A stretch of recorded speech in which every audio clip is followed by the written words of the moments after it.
3,000 years of peace made the Aurora Nexus Station feel more like a ceremonial museum than a seat of power. Its vaulted chambers were polished to perfection, its air perfumed, its corridors humming with the soft murmur of trade agreements and cultural exchanges. War was something discussed in history lectures, not in the Grand Concord Hall. Admiral Rafe Solon had never liked the place. He stood among rows of alien diplomats in their flowing robes and jeweled crests, the only one wearing a dark, pressed Terran fleet uniform. His presence alone broke the pattern, a quiet reminder that Earth sent soldiers to political gatherings for reasons older than humanity's membership in the Galactic Concord.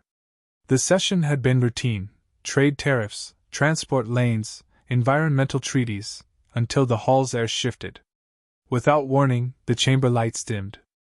A hollow emitter flared at the center podium, coalescing into the towering figure of Overlord HFY Rartalek of the Kryvoth Empire. His scaled armor gleamed black and crimson. Eyes like molten glass swept the room with slow contempt. The translators clicked to life, rendering his guttural speech into the Concord's trade tongue. "Galactic Concord," Talek said, voice deep and deliberate. 3 millennia of peace have rotted your vigilance. You have allowed a destabilizing element to grow unchecked. Humanity. A murmur spread across the chamber, confusion from most, curiosity from others. Solon didn't move. In barely 2 centuries, Talek continued, this primitive species has multiplied across star systems, hoarded resources, and constructed fleets beyond necessity. Their unpredictability is a contagion. The Kryvoth Empire will excise it. The words were cold. Clinical. Not the bluster of a politician but the pronouncement of an executioner. Effective immediately, the Kryvoth Empire withdraws from the Orion Accord. We declare war on the Terran systems. Our fleets are already en route to your homeworld. The chamber went silent. 1,000 alien faces stared in stunned disbelief. The last war anyone remembered was an academic subject. No one alive had witnessed the destruction of interstellar conflict. Talek's gaze swept the hall one last time. Resist, and you will burn. Submit, and your extinction will be swift. The projection faded, leaving only the sound of breathing. Then Rafe Solon laughed.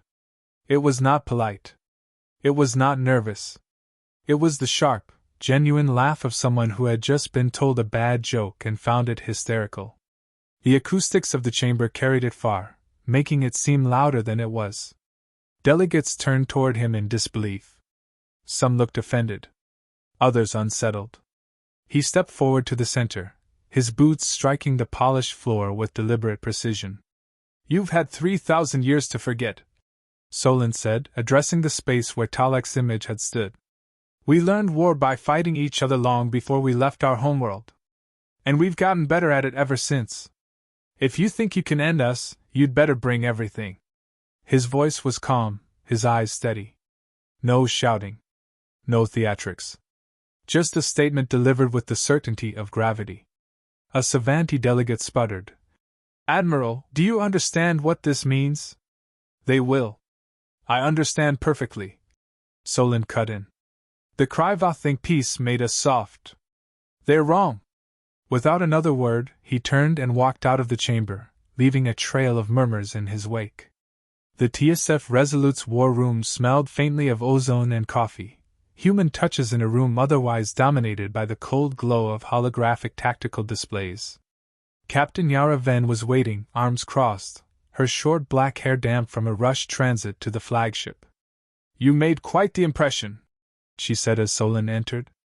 Talek wanted fear. I gave him something else. He pulled up a system-wide map, the Sol system glittering in blue, red indicators flaring on its fringes. How soon? Intercepted Kryvoth comms put their vanguard at Sol in 18 days. That's faster than projected.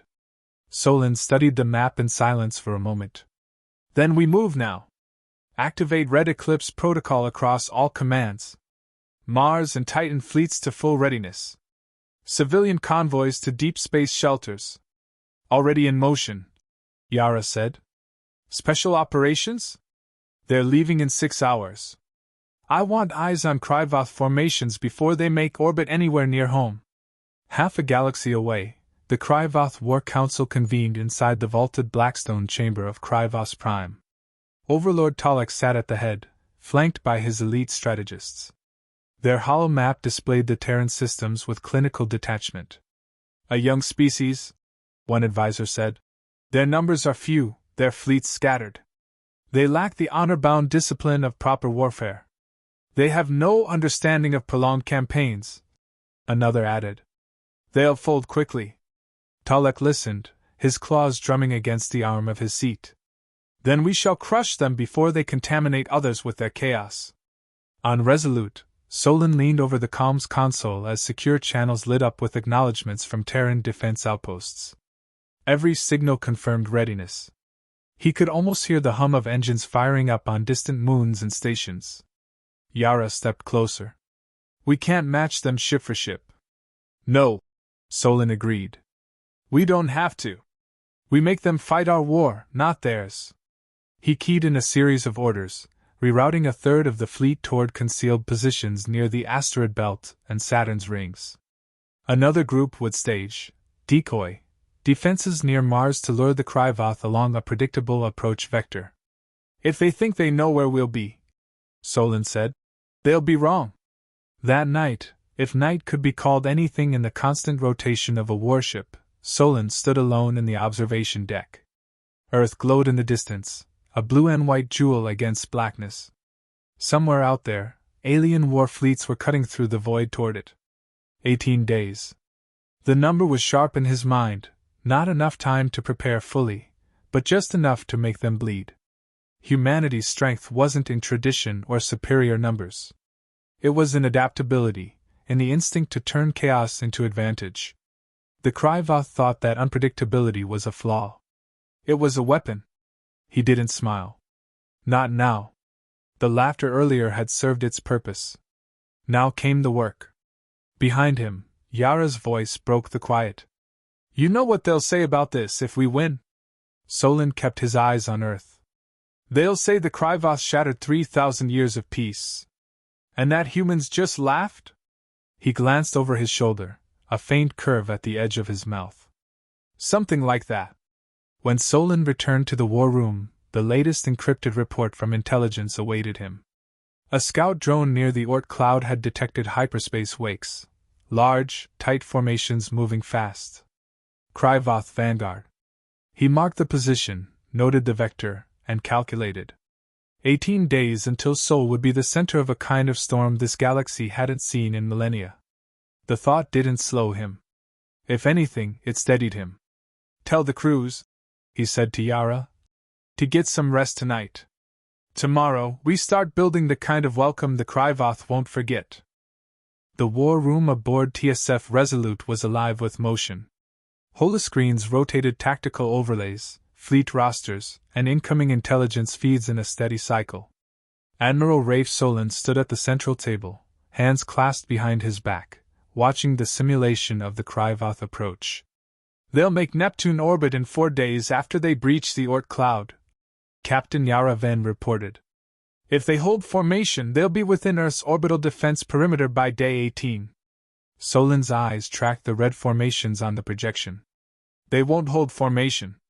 They'll think maneuvering early gives them an edge. And that's when we box them, Yara said. Exactly.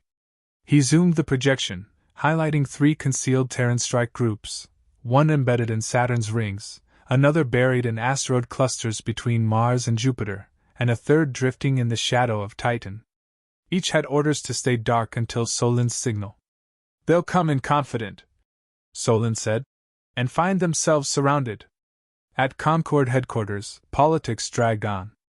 Officially, the Concord had condemned the Kryvoth attack but stopped short of military intervention. Every debate circled the same point, enforcing peace without breaking the Accord's no first strike doctrine. For humanity, that meant no reinforcements were coming soon.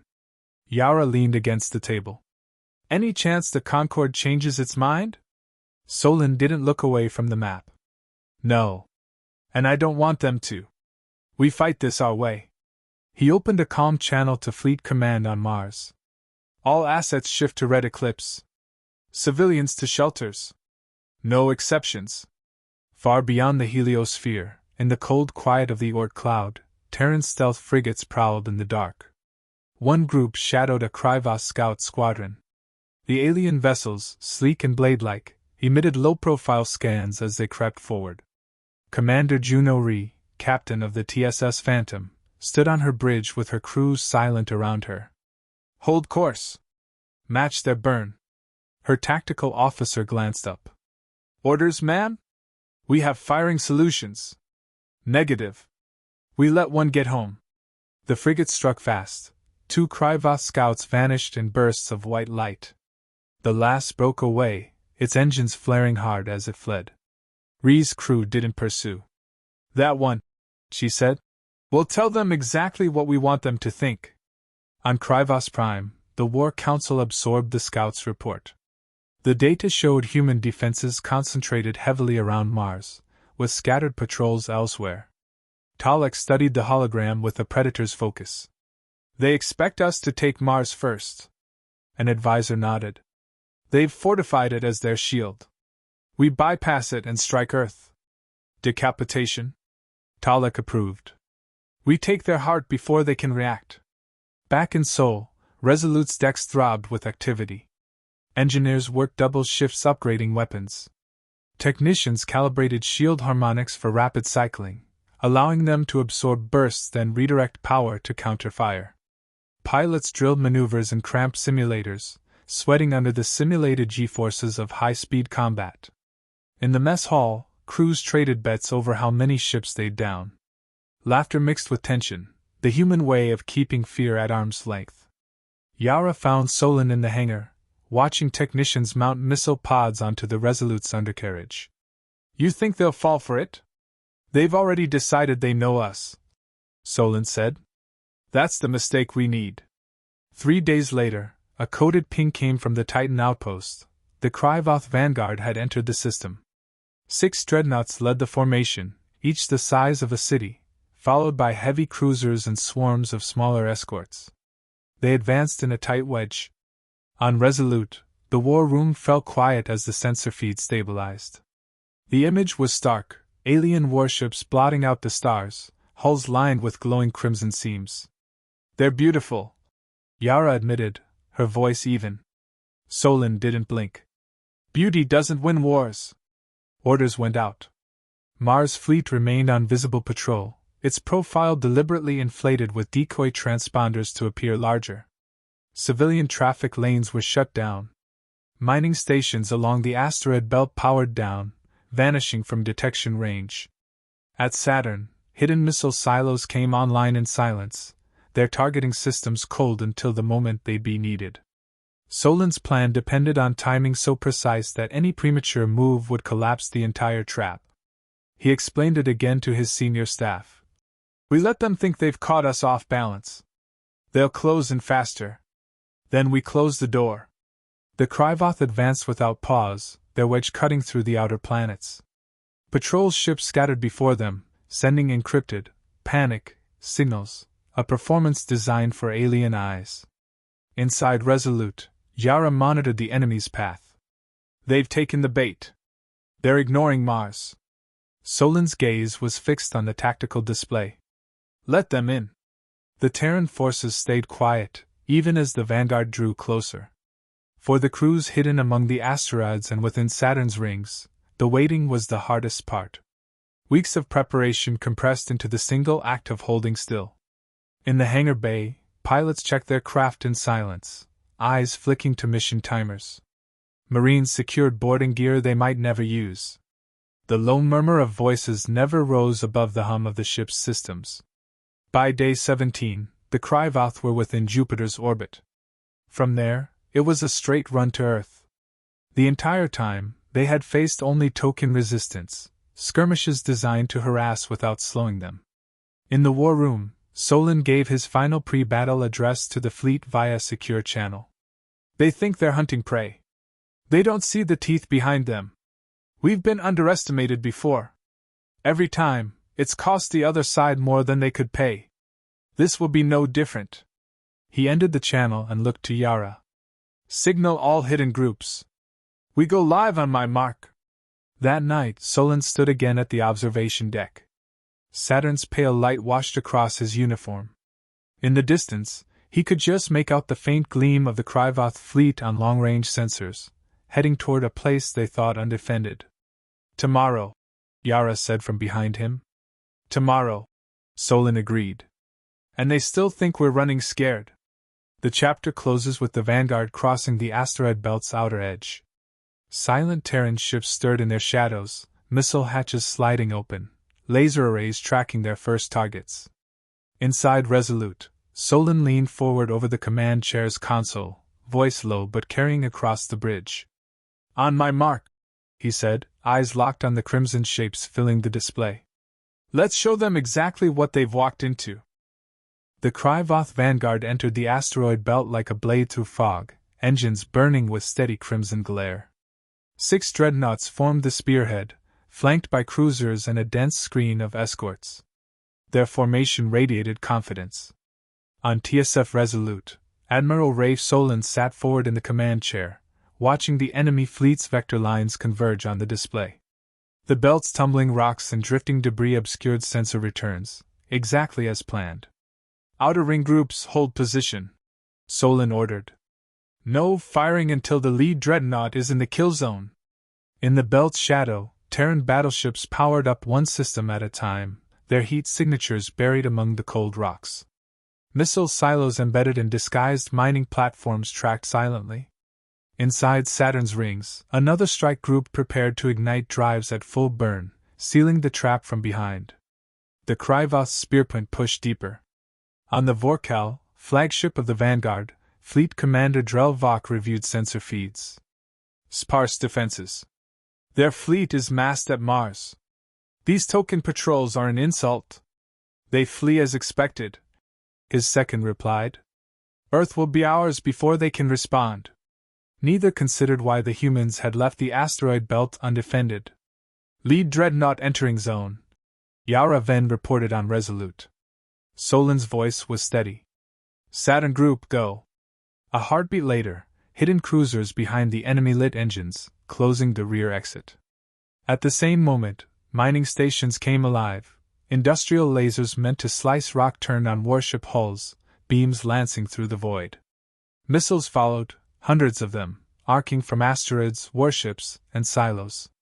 Explosions blossomed across the Kryvoth Vanguard before their commanders registered the shift.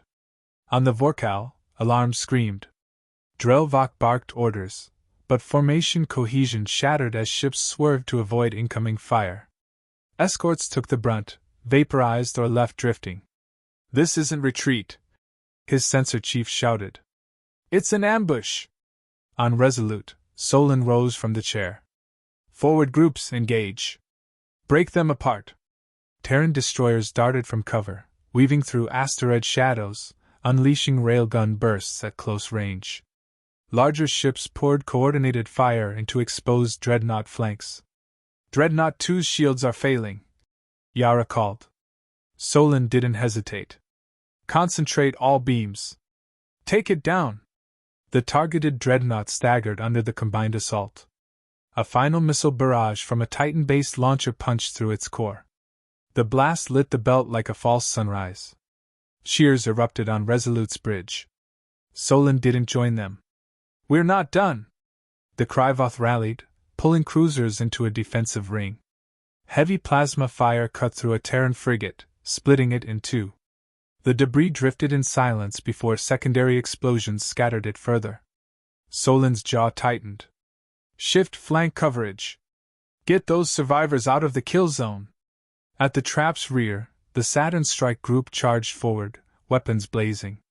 The Kryvoth rear guard broke under the sudden pressure, their neat formation collapsing into fragmented knots. Yara tracked enemy movements. They're trying to punch through toward Jupiter. Let them think it's open, Solon replied. Redirect interceptors.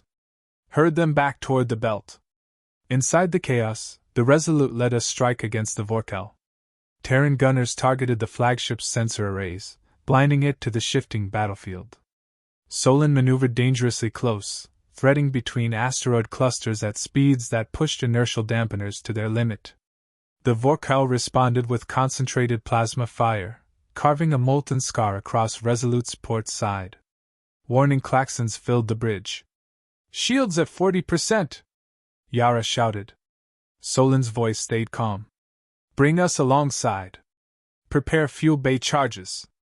Yara's head snapped toward him. "You're going to detonate at point blank? They'll never expect it." The Resolute swung close to the Vorkal, matching its vector. Fuel bays vented hydrogen into the void as Terran cannons tore at the flagship's weakened shields. At the right moment, a single railgun slug ignited the cloud. The explosion slammed both ships apart. The Vorkal reeled, its shields gone, armor blistered. "Now!" Solin ordered. A coordinated barrage from nearby Terran cruisers punched through the flagship's hull. The Vorkal's core went critical, vanishing in a blinding flash. The sight rippled through the Kryvoth fleet. Ships broke from formation, some retreating, others firing wildly in disarray. On Resolute, damage control teams fought to contain fires and restore shield capacity. Solin scanned the tactical display. "Push them out. Don't chase. Force them to leave the system." Minutes stretched. One by one, surviving Kryvoth ships jumped out, abandoning wreckage and drifting allies. The trap had cost humanity ships and lives, but the victory was undeniable. Yara stood beside Solin, watching the enemy's signatures vanish. Half their vanguard destroyed. The rest scattered. "We should be celebrating." "We will," Solin said. "After we rebuild for the next round. Talek won't stop here."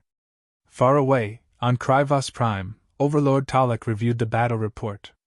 The loss of the Vorkal was a wound to his command's pride. Yet his eyes were cold, not shaken. "Prepare the full invasion fleet," he told his war council. "I will lead the next strike myself." On Resolute, Solin ended his debrief with the fleet. "They thought it would be over in a day. Now they know it's just begun." As the channel closed, he leaned over the map, tracing where Talek's next move might come. The trap had worked, but this was only the first exchange. Quietly, almost to himself, he said, "Next time, I'm not just sending him running. I'm going to break him."